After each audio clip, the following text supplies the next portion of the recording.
Ropes Organization Walcott Foundation Indian Trust Special Coaching to 8th, 9th and 10th Classes Digital Virtual Learning Bangaru Palimani Rugangavar from Pedapunjani by Reddy Pulli Mandal. Chairman Dhan Sekaran. Director Drive Sri Lata. Hi, hello everyone. Welcome to Ropes Organization. This is Sai Rupa. I'm teaching English subject. Before the classes, already we have 10th class syllabus already completed, right? Let's go for our 10th class SSC public examination. How it will be the model question paper, I would like to explain here. So in this we can explaining that SSC public examination in the year of July 2020. So I would like to explain this question paper. So first of all, everyone has to know what is the instructions here. So mainly the maximum marks will be 100 and it is for 10th class, and time will be, they will give 3 hours 15 minutes. Did you observe that? It will give how much? 3 hours 15 minutes. So the marks they allotted for that 100 marks. So instructions. What are the instructions? You can see that this question paper has 35 questions in the 3 sections A, B, C. So did you observe that how many questions will be there here? 3 questions, means 3 sections we have. In that we have 35 questions. You want to know that first of all what is that? We will be have section A and section B and section C. Did you understand?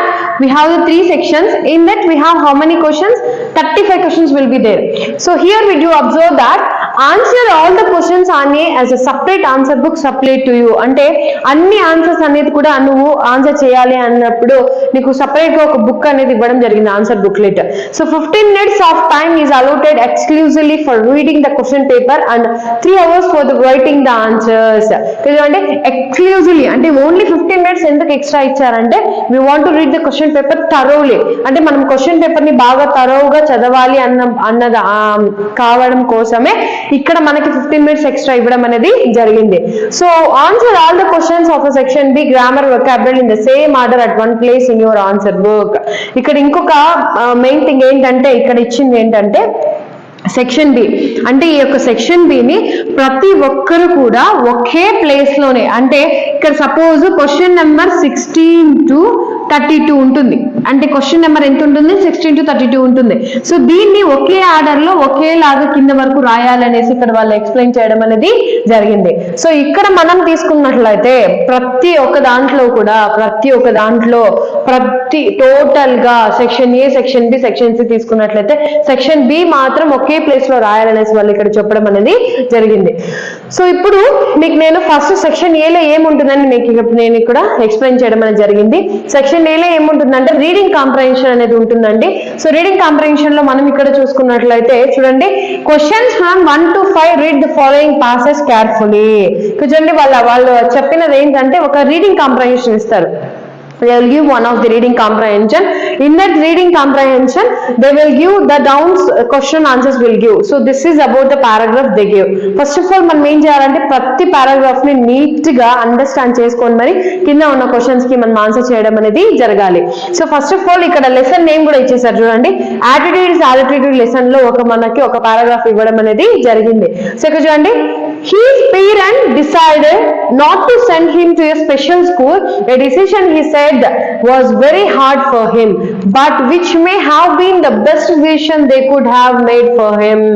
So చూడండి, his parents, whose parents here? Nick parents అనుకునేసారు ఏమనేసి అంటే అతన్ని special school కి అసలు పంపించకూడదు, అలాగే very hard for him అంటే తనకు చాలా hard, అంటే తన సిచ్యువేషన్ లో తీసుకున్నట్లయితే చాలా బాధగా కూడా ఉంటుంది. But which may have been the best decision they could have made for him, అంటే వాళ్ళ పేరెంట్స్ తన కోసం తీసుకున్న డిసిషన్ చాలా మంచిది అనేసి ఇక్కడ అతను అనుకోవడం అనేది జరిగింది.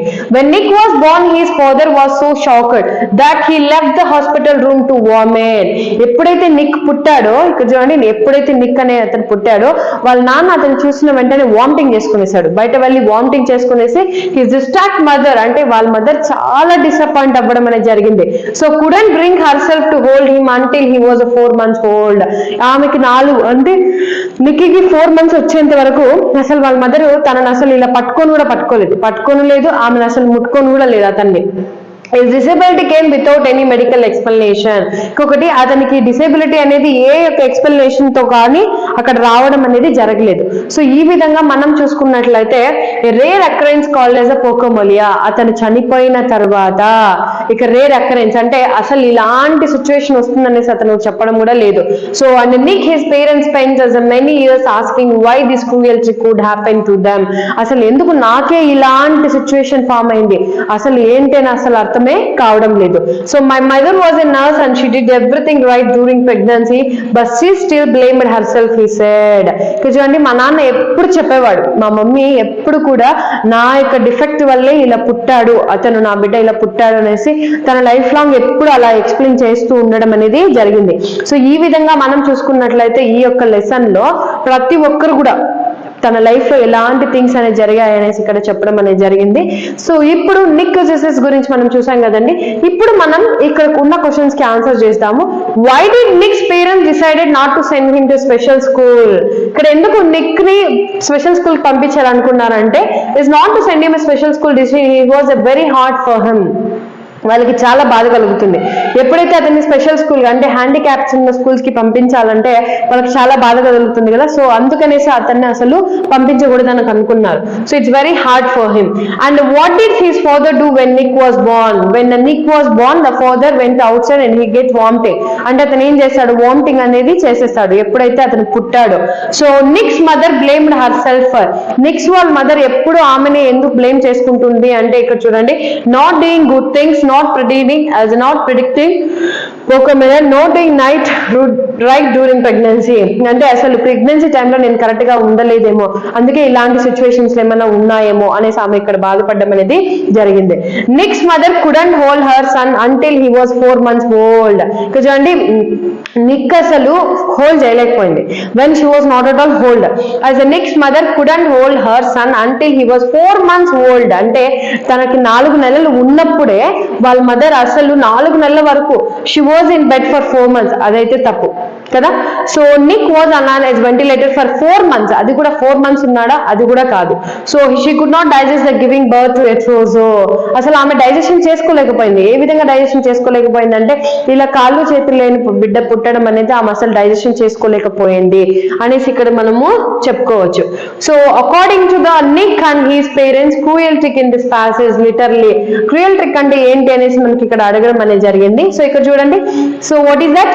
The helpless of his parents in assisting him and Nick's birth with a disability and decision of a Nick's parents not to send him to a special school. ఇక్కడ cruel trick ఏంటంటే Nick's birth with a disability తో పుట్టాడు అనేసి. Next one, ఇక్కడ మనం 6 to 8 read the following stanza carefully. ఇప్పుడు already మనము ఒక పారాగ్రాఫ్ చదివేశాం కదండి, దాంట్లో క్వశ్చన్స్ ఏ విధంగా రాయాలని నేను మీకు ఎక్స్ప్లెయిన్ చేశాను. ఇప్పుడు సెకండ్ పారాగ్రాఫ్ లో ఒకసారి మీరు చూసుకున్నట్లయితే క్వశ్చన్ నెంబర్ 6 to 8 అక్కడ 1 to 5 ఉంది కదా. ఇప్పుడు question number 6 to 8 read the following stanza carefully.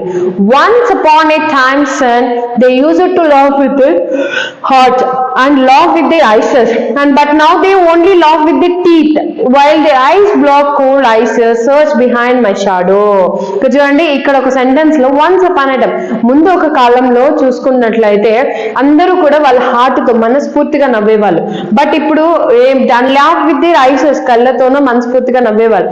But now they are laugh with their only teeth. అంటే ఇప్పుడు ఏం చేస్తున్నారు, ఓన్లీ టీత్ పళ్ళతోనే నవ్వడం అనేది స్టార్ట్ చేశారు. వాళ్ళ కళ్ళలో ఎంత విషయం అనేది ఉందనేది నాకు ఇప్పుడు తెలుస్తుంది అనేసి ఇక్కడ చెప్పడం అనేది జరిగింది. సో ఇప్పుడు మనం ఇక్కడ తీసుకున్నట్లయితే choose the correct answers to the following questions. In this line the poet is talking about a honest man and innocent world of children or insincere world of adults. The difference between the past and present. What he was discussing about the past and present. The expression eyes cold black eyes means the dead man's eyes are expressionless eyes. అంటే చూడండి ఎక్స్ప్రెషన్లెస్ ice అంటే మాట్లాడుతున్నప్పుడు expressions లేకుండా ఉండడం అనేసి అర్థం. The stanza is a conversation between the father and his son. So ఈ యొక్క 2 పారాగ్రాఫ్స్ అనేది మీకు కంప్లీట్ చేశాను కదండి. ఇక్కడికి మనం టోటల్ గా 14 అంటే టోటల్ గా మనకి ఇక్కడ ఎంత కవర్ అవుతాయంటే 16 మార్క్స్ అనేది ఇక్కడ మనకి కవర్ అవ్వడం అనేది జరిగింది. సో ఈ యొక్క 16 మార్క్స్ లో అంటే క్వశ్చన్ నెంబర్ 1 to 5, 6 to 8 మీకు ఏదైనా డౌట్ అనిపిస్తే నాకు కమెంట్ సెక్షన్ లో కమెంట్ చేయండి. Thank you.